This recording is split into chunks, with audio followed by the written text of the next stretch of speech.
So in our last lecture, we dealt with the integration of functions, complex functions, and we did the type that's path independent. So there are two types. Path dependent applies to all. You can use a path to calculate any integral. Well, I mean, if you can do the integration at least. But there are certain categories of functions that are holomorphic. Those ones are path-independent integrals. It doesn't matter what path you choose, you will get the same answer anyway. So then, what that means, the moral of the story there is that path-independent integration, or integration of holomorphic functions, can be done like integrating ordinary functions. So the integral of z squared, it will be z cubed over 3. That's it. There's no need to use a path, use parametrization, and so on. You can just do it as normal integrals, provided you know how to integrate those things. The common function, integral of sine z will be minus cos z, and so on. So those functions, though, must be holomorphic, and then you have to go back and say, what is holomorphic? Holomorphic means that they satisfy the Cauchy-Riemann equations. Go backwards, what is the Cauchy-Riemann equations? Well, the complex function is u plus iv. So if ux equals to vy and vx equals to minus uy, those are the Cauchy-Riemann equations.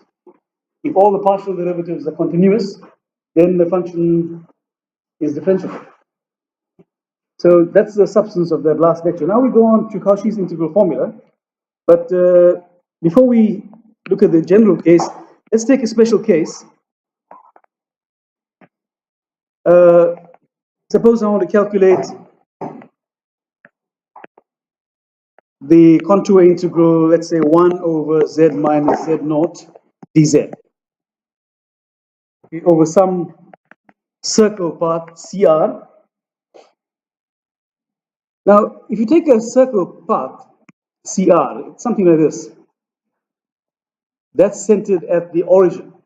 This kind of a circle is mod z equals to some number, let's say r. If I move the circle to some other point on the coordinate plane, if I were to move the circle to say there, that's a new point called z naught. Then the equation will be, you see now z is on the circle. Here z is on the circle. Z is some point on the circle, xy. And those points xy satisfy x squared plus y squared equals to r squared, the famous circle's equation. Now if you move the center, like you did in high school, you take a circle, you move it from 0, 0 to hk. Then the equation becomes x minus h all squared plus y minus k all squared equals to r squared. But in this shortened language here, I can write this as z minus z naught equals to r. So actually, this, we know that z is x plus iy. So actually, I can write z minus z naught is r, well, is x plus iy, x plus iy. By the way, this is the magnitude, r. The absolute value from this any point to the middle is the radius, right? Let me put the absolute values to avoid confusion. But z equals x plus iy is like saying z equals to cos theta. Okay, I'm just trying to squeeze it in here. Cos theta plus I sine theta. We know z is x plus iy. It's cos theta plus I sine theta times r, whatever the radius is. Or you can write this as r e to the I theta, or t, any parameter c. So you can say that if you move it now, z minus z naught is still r e to the I t.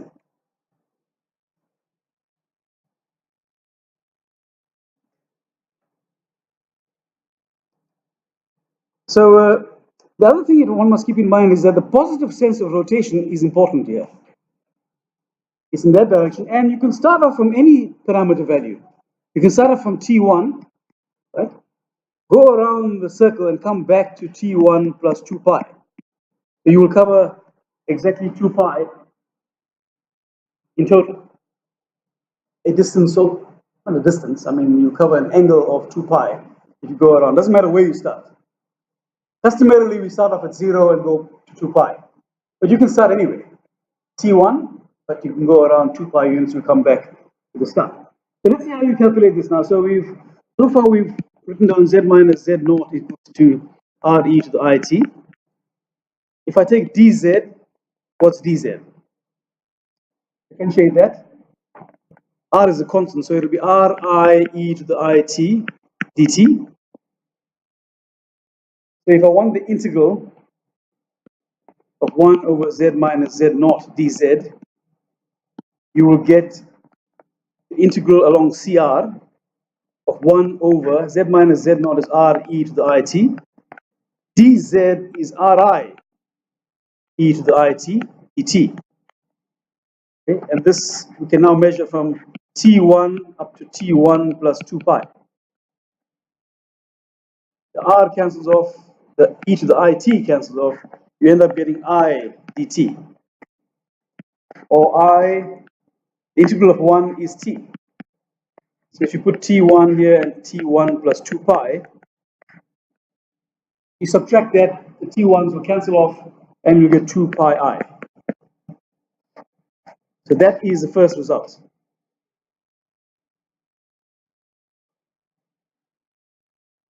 I can also obtain the same result if I were to use log. 1 over z minus z naught. The integral of 1 over z, isn't that log z? Isn't that log z? Integral of 1 over x is ln x. Here now we are talking about complex functions, so it's log z. I can write this as log of z minus z naught. And then I can say log is ln of the first part plus I argument of the function. I'll get the same result.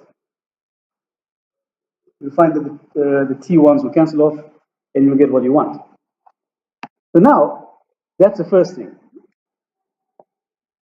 So our real game in this lecture here,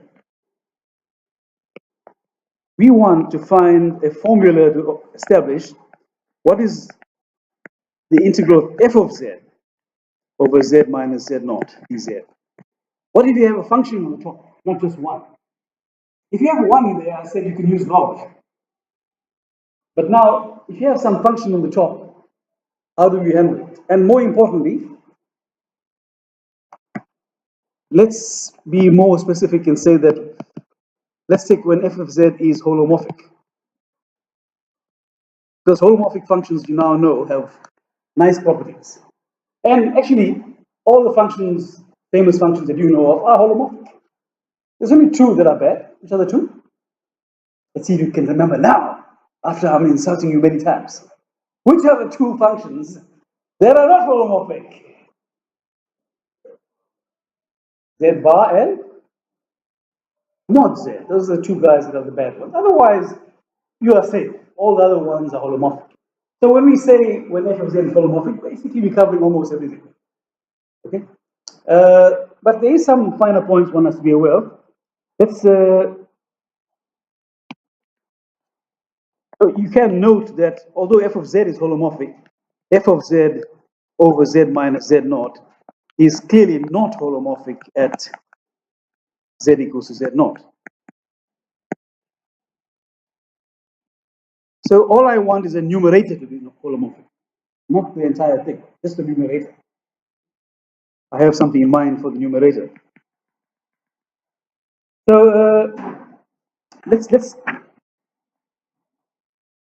the following situation here. Let's take a open region or closed region D. This region, domain D, may have all kinds of things, all kinds of points. It may even have some holes in it. Holes, and you can remove stuff and so on from it. Otherwise, it's a region. It's a smooth region as such. Now let's take a point Z naught. And around the Z naught, let's say we have some contour C. Remember, the positive sense of rotation is anti-clockwise. That's how you measure angles. From the zero here, you go anti-clockwise, opposite to the way that the clock moves. So the arrows are quite important. In the proof of the theorem, I will need the arrow directions more fully.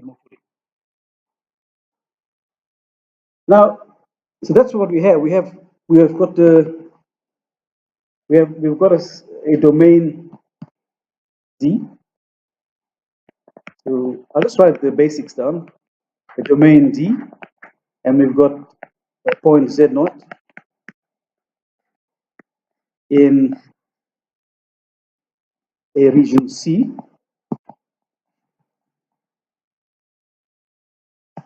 What I can do, and what is always possible to do, is if so Z naught is completely in C. That being the case, I can always construct a circle around Z naught. Now, why would I want to do that? It's always possible for me construct a circle around Z naught, completely within C. So D is a big space. We're now honing in on one space inside here. That's within a certain curve C. That's where Z naught lives. Now I'm saying that actually, if Z naught is completely inside the C, it will always be possible to draw a circle around Z naught. Doesn't matter where it is. If it's right close to the boundary here, I can draw a tiny circle to squeeze it in here. See, as long as Z naught is inside C, I can always draw a circle around it. Maybe the magnifying glass will be close to the edges, but it can always be done. Do you agree with that? I can always have a very small radius. Maybe there the radius is 1 centimeter. If I want to have a circle for point Z naught here, any other boundary, I can choose 1,000 of a centimeter. But it's always some radius that exists that allows me to do that. This is one possibility. Now I'm going to argue, in fact, that working out the integral over C is the same as working out the integral over the circle. That's the basic argument in the entire theorem. Because you need to have any curve surrounding Z naught. It doesn't have to be a specific curve like a circle. But that can be deformed to a circle, to some, what we call a transformation.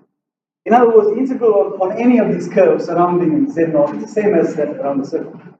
Why is it good for me to use a circle? Because I just proved a theorem now which says that integral of 1 over Z minus Z naught is 2 pi I. I know the answer there.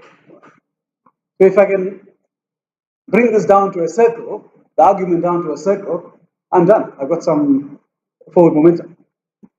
Let's just add a few more words here, just to complete this story here, so your notes are complete. I said that we've got a circle, this circle we can call it CR, the bigger one we can call it C. This other one is a simply connected region. Simply connected. Simply connected means that there's no holes. When you grow up even bigger than what you are now, we call it Hausdorff. The mathematical word is Hausdorff. Simply connected region, D. Well, actually, C is simply connected. D has holes in it. So C is the region that's Hausdorff, but no. We don't work in a region where there's holes in it. It's a problem there. It's not holomorphic there. So CR is a circle, always possible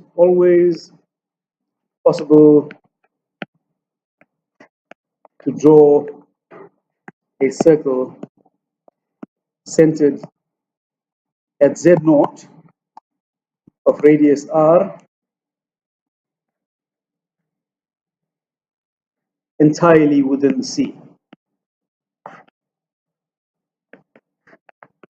Okay. Now you can say, since f of Z is holomorphic in C, that was the assumption,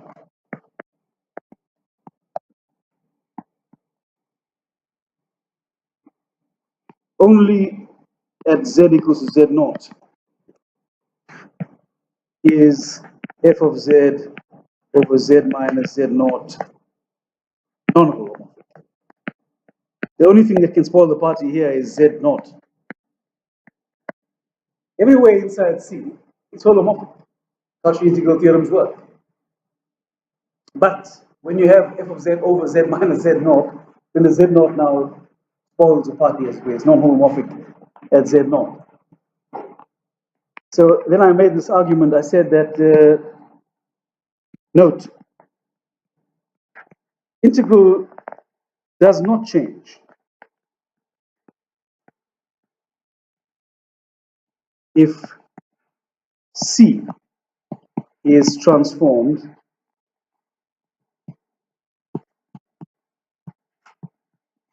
to circle CR.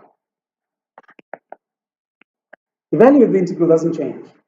Any closed path around Z naught does the job. In particular, a circle does the same job, the same integral. I can choose other shapes around it.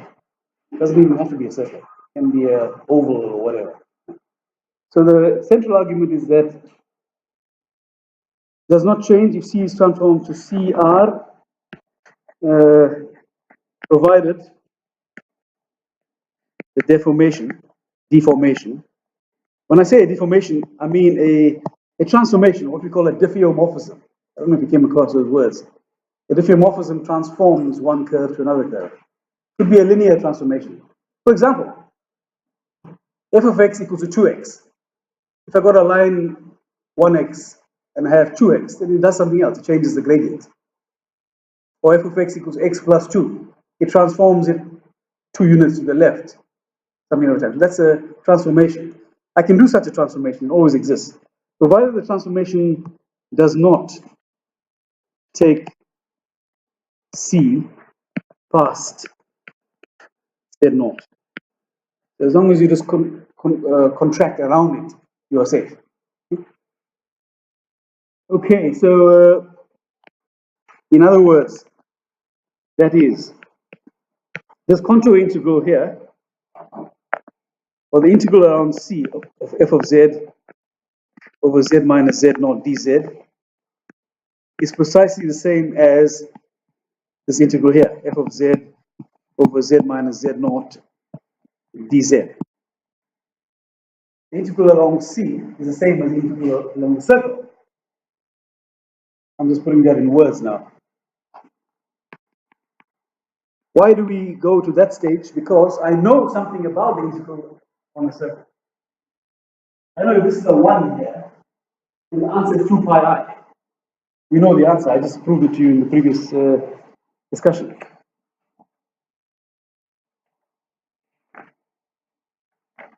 So let's now deal with this part here. Now, recall what we have just done. Let me call this result here 1. I'll give you some labels. So I'll say subtract from 1 or something like that.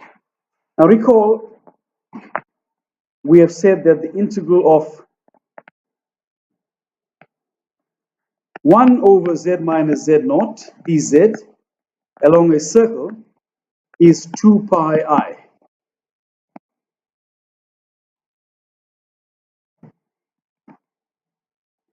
I'm now going to multiply this by f of z naught. So I can say integral of f of z naught over z minus z naught dz along a circle is 2 pi I times f of z naught. If I multiply by the same thing on both sides, nothing happens. You may just raise your eyebrows and say, but how can you put the thing inside the integral? Again, because it's a constant. F of z naught means the function's value at some number, z naught. I substitute z naught in the function f, which is in the numerator. It'll give me some number as the answer. So it's a number. Therefore, I can put it inside the integral. If you're ultra religious, you can put it outside first, and in the next line, put it inside. But I've just done it at once because it's a constant. Let me call this guy 2.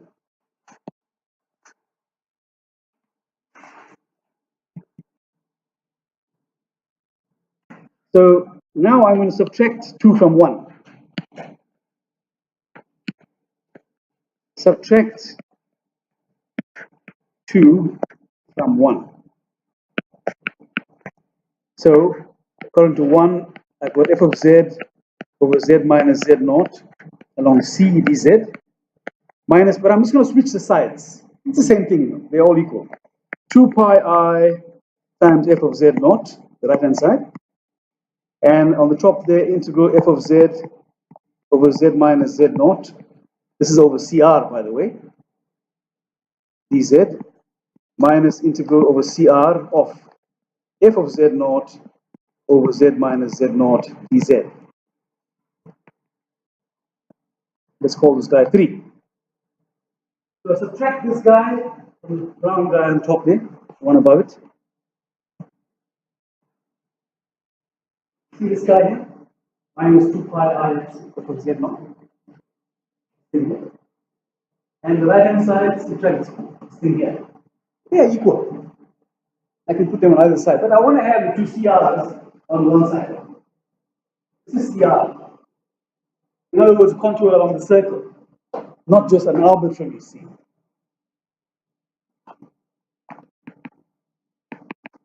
Now, what is my game in doing that?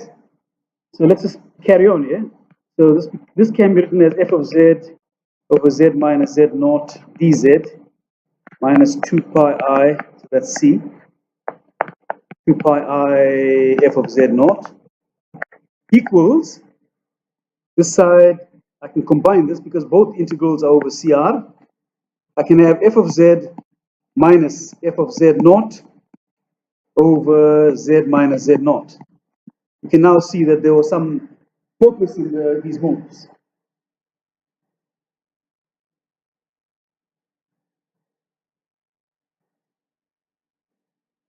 I combined it.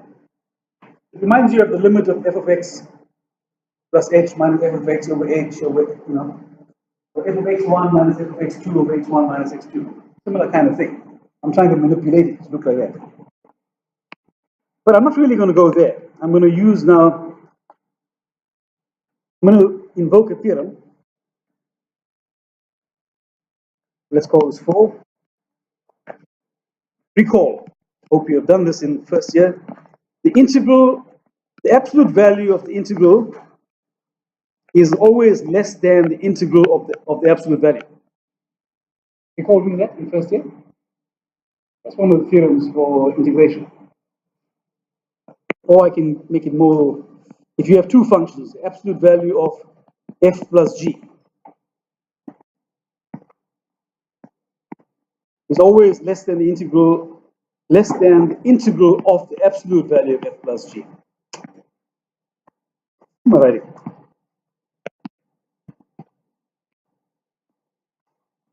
So that's a theorem. The absolute value of an integral is less than or equal to the integral of the absolute value. There are many ways to prove this. One, you can use the triangle inequality. You heard of that? Triangle inequality. Or if you want to be more sophisticated, if you've done some Olympiad mathematics, you can use the Cauchy-Schwarz inequality.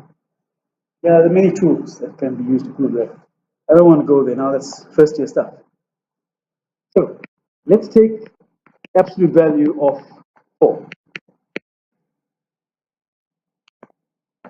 Now I will get the absolute value of the integral of f over z minus z naught dz minus 2 pi I f of z naught equals to absolute value of f of z minus f of z naught. I'm just taking it on both sides, z minus z naught dz. I just put it on both sides with two slopes. Absolute value of that equals absolute value of that. Now I'm going to argue for the second one that is indeed less than or equal to the integral of the absolute value of the internal things, f of z minus f of z naught over z minus z naught, absolute value of dz. It's a norm of dz actually.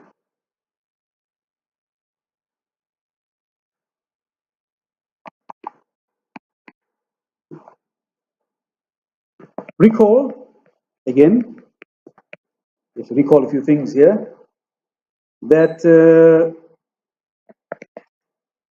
absolute of z minus z naught is actually r, the radius. And absolute of dz is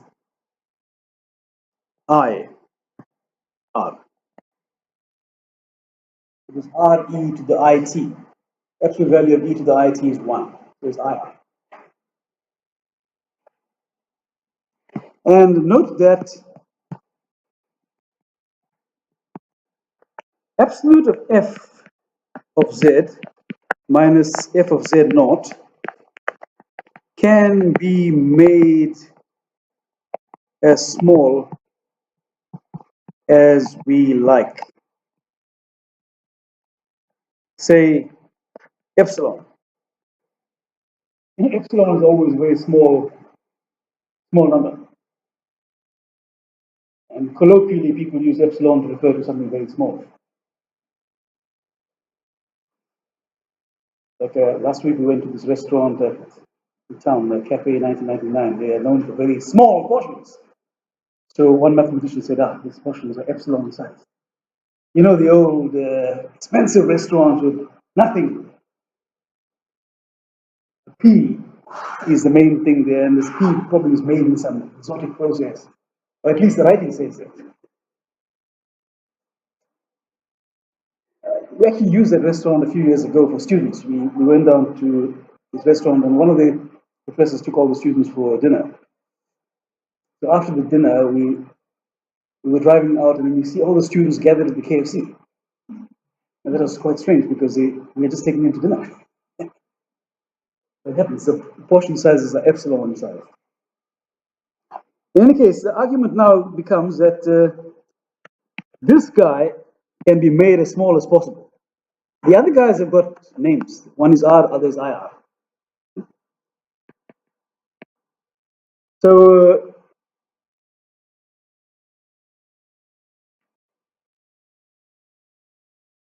okay, so that is, let's express it like this, that is the left-hand side, what is the numbering? Let's call this 5. The left-hand side of 5 is always smaller than some epsilon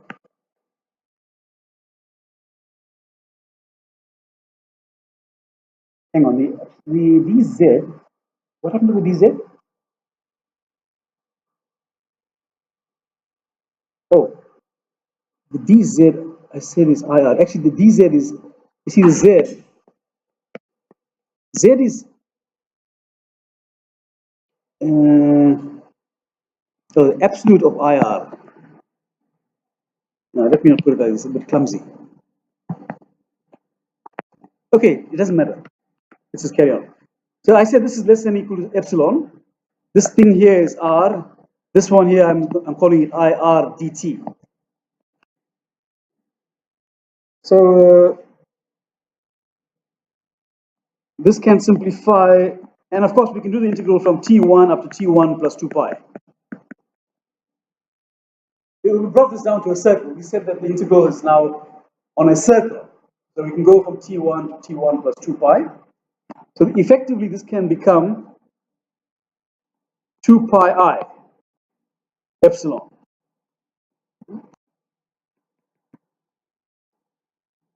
So what we have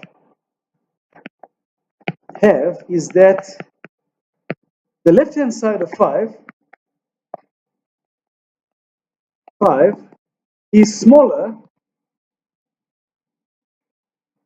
This I actually worries me. You're not supposed to have this I here. dz, the dz is R. Oh, the magnitude of dz is actually R. It's not, indeed, dz is IR, but the magnitude, the absolute value is just R. The length is still R. The left-hand side of 5 is actually smaller than any positive number.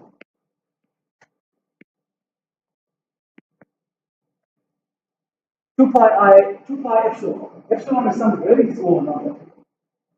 We are saying that the left-hand side is smaller than any possible positive number. What is the only number smaller than any positive number? What is the smallest number? Sorry, what is the only number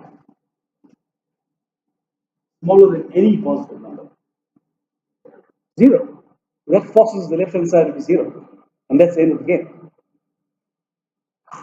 Checkmate. So, left-hand side must be equal to 0.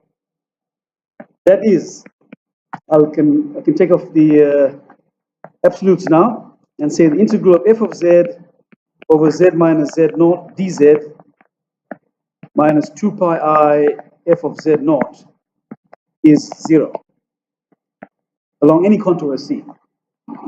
I brought the argument down to a circle, use that to argue that it should be less than some positive number, and then I can get the 0. That means that the integral of f of z over z minus z naught dz is 2 pi I f of z naught. Or expressed another way, 1 over 2 pi I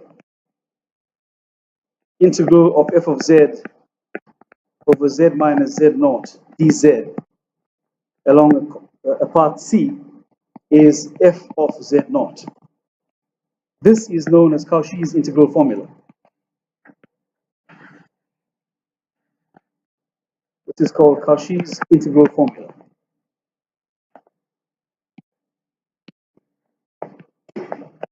Cauchy's integral formula. Now let's just ponder what this implies, how powerful this result is. We are saying that you can actually do an integration of something that looks like that. All you need to do is take the z naught and plonk it into f of z, and that's the answer.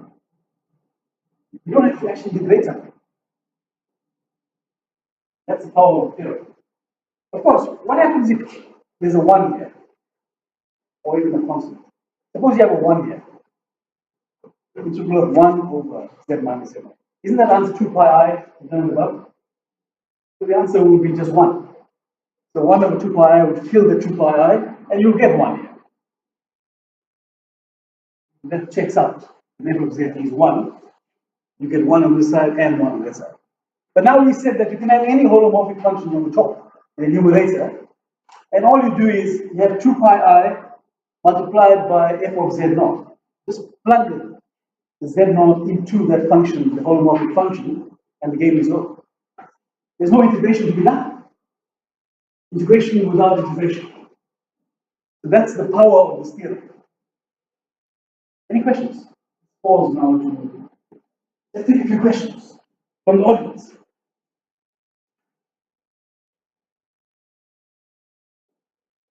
We should actually pause and survey the landscape and see what the strength of this result is.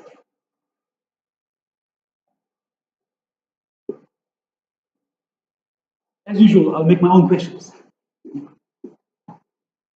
You may wonder, what if there's more than one factor, z minus z naught, z minus z1, or there's 3, z minus, like you can have in the bottom z minus 1 into z minus 2 into z plus 5. There's 3 factors. How do you have that? So there's 2 ways to think about that. Anyone can think of an approach there? I'll give you an approach which I won't use. I'll use a different approach. If you've got something written as 1 over, let's say, z minus 1 into z minus 2 into z plus 5, can you not break it up into each individual piece? Like something over z minus 1, plus something over z minus 2, plus something over z minus 5. Is there a way to do that? Yeah, there's a way for partial fractions. You can split it up. And now you know that you can have any kinds of brackets. You can have complex z plus I, z minus I, z plus 2i. So all polynomials have got a complex factorization.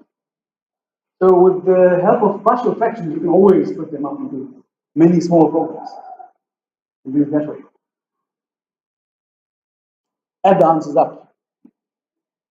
But I'll give you another argument later on how to do that. Let's take an example. Page 4. I can make any example because this is just a question of substituting. I don't have to worry if the integral works or doesn't work. I can just make something, because all I know now, I need to substitute in the top, and that's over. So let's take an example like find the contour integral of z squared minus 5z minus 6 over z minus 7, where C is the circle z equals 10.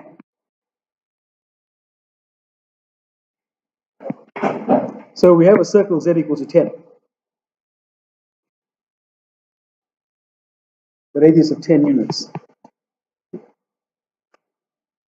According to the theorem, all that matters is the 7. Oh, of course, we can say that the function on top is holomorphic. Why is it definitely holomorphic without us checking and all that? I said polynomials are always holomorphic. Remember in the last lecture I gave you a list of things like sine z, cos z, cos z, and all the normal stuff is holomorphic. Polynomials, rational functions are holomorphic. So the rational functions are holomorphic provided that they don't become infinite. Like 7 is not holomorphic entirely. That's what we're dealing with here, in fact, how to deal with that kind of situation. So, for the purpose of the theorem, f of z is z squared minus 5z minus 6. Z naught is 7. Now we must check that z naught lies in the given domain C. Here's 7 there. You can see 7 lies inside the circle. If it lies outside the circle, the answer is 0. This theorem doesn't apply. If it lies in the boundary, the answer for now is going to be whatever answer we get here. But you see in the sequel, with the residue theorem, I will handle the situation where the point lies in the boundary. But now we're just going to assume that all these points are inside the circle C. So if it lies inside the circle C, the game is on. If it doesn't, the game is off. You can't do this with the theorem. So it follows that the integral of this stuff here along C is actually f of 7. That's 7 squared minus 5 times 7 minus 6. 49 minus 35 is 14 minus 68. Oh, 2 pi I, sorry. We must have 2 pi I. 2 pi I times that. 2 pi I. So the answer is 16 pi I. It's as easy as that. I didn't have to integrate this.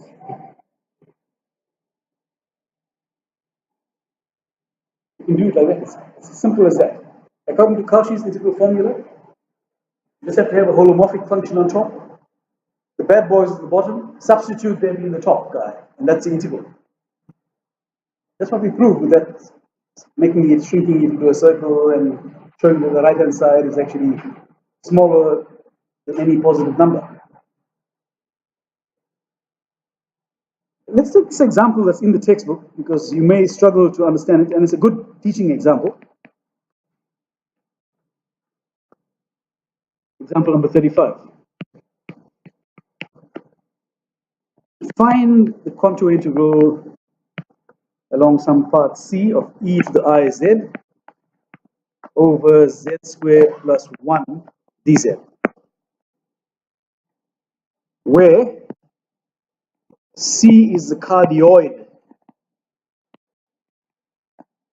rho equals 1 plus sine theta. Okay, as you know, things get a bit better now and then, where somebody will pull out of the head something a long time ago, cardioid. What's a cardioid? Remember this? It's a curve in the shape of a heart. Cardioid, thanks, cardioid. You know, mathematicians send these things to your lovers. Cardioids, the romantic part of mathematics.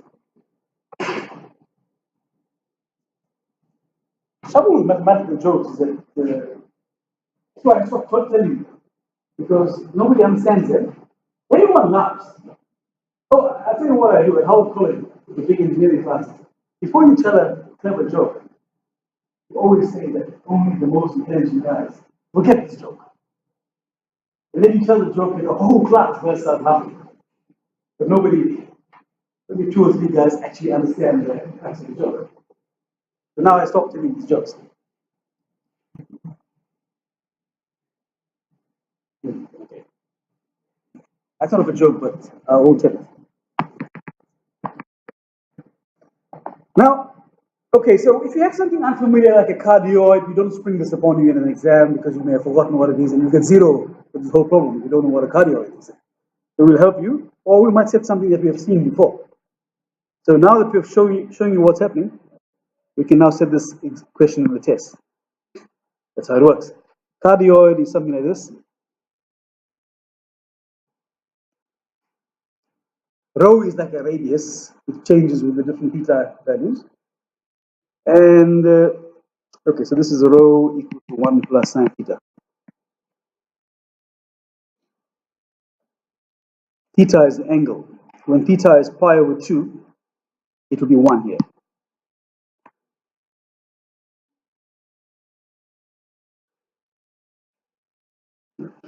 Now, we must first find out where the denominator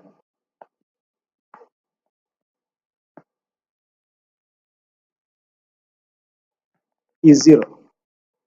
So z squared plus 1 equal to 0. So what is z? It is? What number squared plus 1 equals to 0? Come guys. Plus or minus I. Okay? Plus or minus I. Z squared. So you want z to equal to the square root of minus 1. I mean, if you want to churn this out, you can say that z is equal to plus minus square root of minus 1, which is plus minus I. Z equals to plus minus I. You need to be able to sharper with these things here because these are the things we assume you know. We're not going to start teaching you all that stuff again. We're doing it in first year. You may need to go and refresh your memory. And these days, you know, you have so many tools at hand. If you forget something, you can just Google it quickly, and then in our day, you can have a big fight in the bar, and then you never know who's right. These days, you can settle any dispute immediately.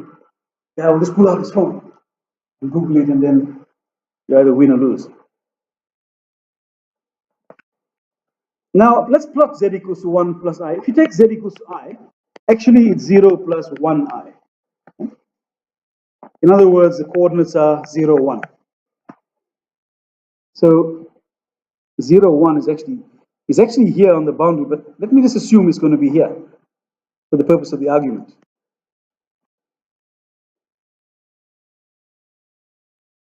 On the inside. Maybe I should have made this, let's make this cardioid 2 plus sine theta, guys. Let's change that so we are safe. Oh, no. Yeah, you can make it 2. Make it 2 plus sine theta. Otherwise, we'll have to discuss what happens when it's on the boundary. I'm trying to avoid the discussion for now. I'm deferring that to a later time. So it's not 1. Not 1 is I. And if you take z equals to minus I, that's 0 minus 1I. So that coordinate says 0 minus 1. So it's here. Minus I is here. So which one lies inside the boundary C? You see here we have one inside, one outside. Only I lies inside. So you have to neglect the minus I. That one will give you an integral of 0. The theorem only applies to those guys that are inside. So only z equals to I is an element of C. So what we now do, so the integral becomes e to the I z over z plus I into z minus I. Just writing this out in more detail. Z squared plus 1, I can write it as z plus I into z minus I. So z minus I is the only thing that's in the game. So I now massage this thing to look like this. E to the I z over z plus I on the top, all upon z minus I, dz.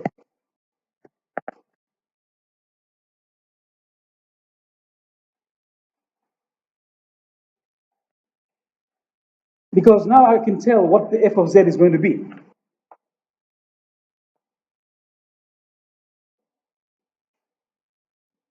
So the numerator is f of z. The game here is to put the stuff you're calculating with at the bottom. That's the z minus z naught. And all the other stuff, doesn't matter how ugly it looks and how many numerators there exist now, goes on top. That becomes part of the numerator. That is going to be holomorphic still because rational functions are holomorphic. So the game can still go on. So now, this means, so f of z is now e to the I z over z plus I. Therefore, integral of e to the I z over z squared plus 1 dz is actually the integral, is 2 pi I, integral of, well, let's put the 2 pi I next, is the integral of, not integral, we said it's f of z naught. So it's going to be e to the I z over, we have a 2 pi I here. Come on. 2 pi I. E to the I z over z plus I, that's what the numerator has got, at the point z equals to I. I substitute z equals to I. Z naught is I. I substitute I in the numerator. There's no integrations being done here at all. Although you see an integral, but actually there's nothing to be done. I must just now plug that in. 2 pi I times e to the I, in the place of z I put I, over I plus I. 2 pi I times e to the minus 1. I squared is minus 1 over 2I. Then the 2I cancels off there, and you get the nice answer pi over e. So the answer turns out to be pi over e.